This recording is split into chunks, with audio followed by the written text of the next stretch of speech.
All right, so I took a break from the statistic talk to just relax and take a minute.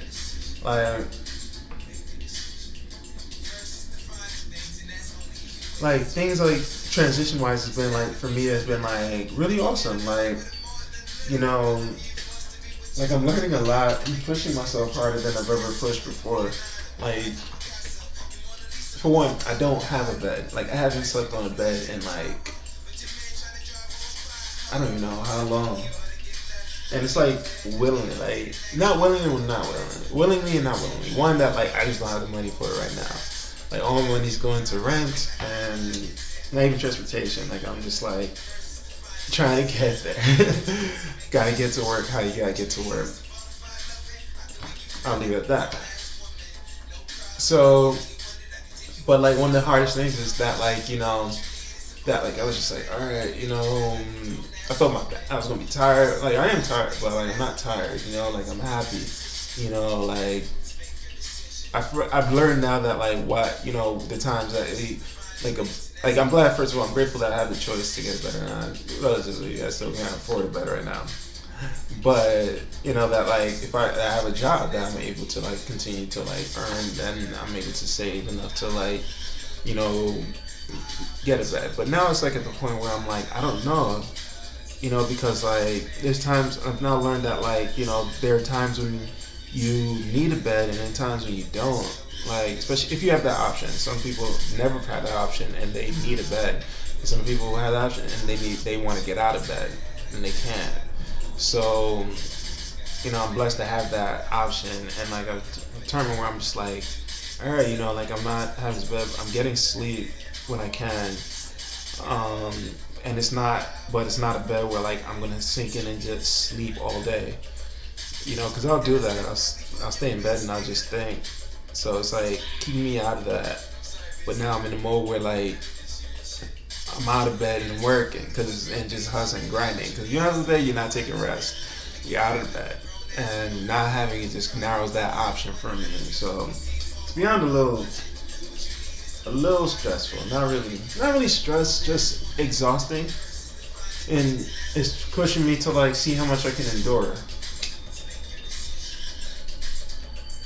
Cool thing is building endurance because like I'm doing quite a lot actually, like I'm organizing, like I said, with the TGNC groups and trying to organize content, YouTubing again, reading like insane. Let's see, got here in the library.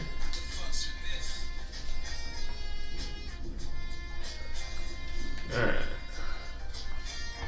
Oh, so this is the cover. I don't know if y'all can see it, right?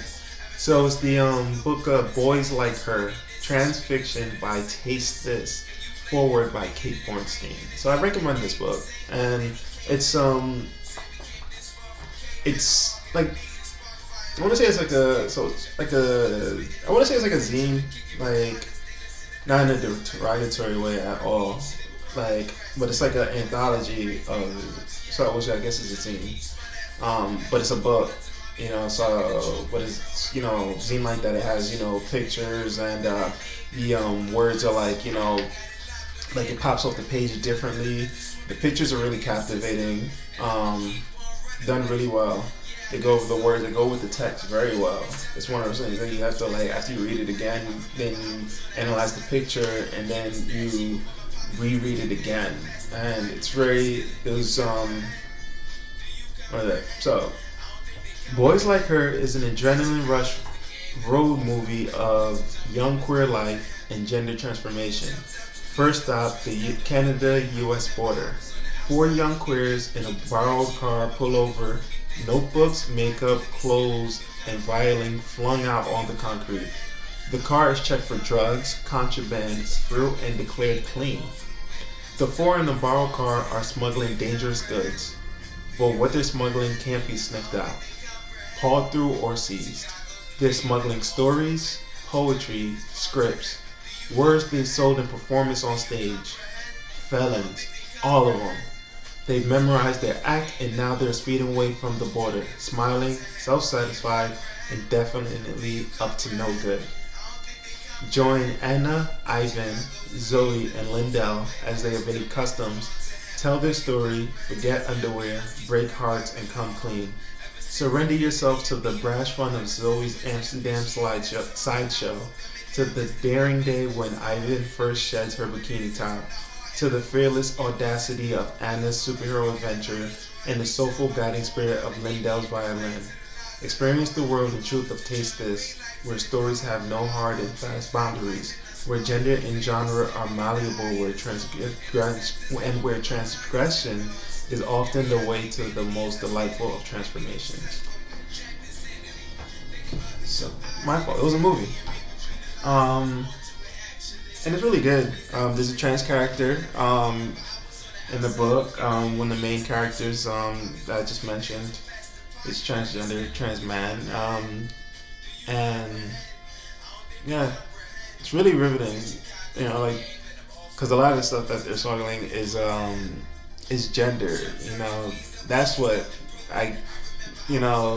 it's like having like going across the border with your gender identification card. Not your gender identification card, but your ID card that I will say like X gender or the gender that you ascribe to. And someone has to look at it, analyze it, decipher the card, decipher you, run a background check. Like, it's like you're smuggling, and it's never easy just going across. Like, what if it's not that? What if it's your tools of affirmation, breast forms, Packers, gas, and then border patrol has to what is this? And you have to answer. You can't just be like, it's not what it is. And they're searching because they're searching for contraband. So and this happens like TSA borders, happens, at border checks, at security checks. What if you're just going into an office building? What if you're going to school? The metal detectors, something goes off and your studded leather jacket is right there strewn right across the floor. Right? That's the thing. That's real. And if you're sitting and watching this, it would be the same thing as if you wore a suit, and you gotta get past the security guard who says, "How come you're not wearing a dress? You look better in a dress." You gotta smuggle your way across there. Hope they don't see me. I just don't want to deal with it today. Maybe you don't care, but usually most people, when they first start wearing something, they care because they don't know how I look like. They need that, this is okay. They risk something. They want to try something. They put themselves out there. So this is a better me. But shoot, who said transgender is more radical than that? Maybe it's not radical. It's just if you just look at it, it's just hey, just putting forth a better me. It's radical to you because you're weird. You don't get it.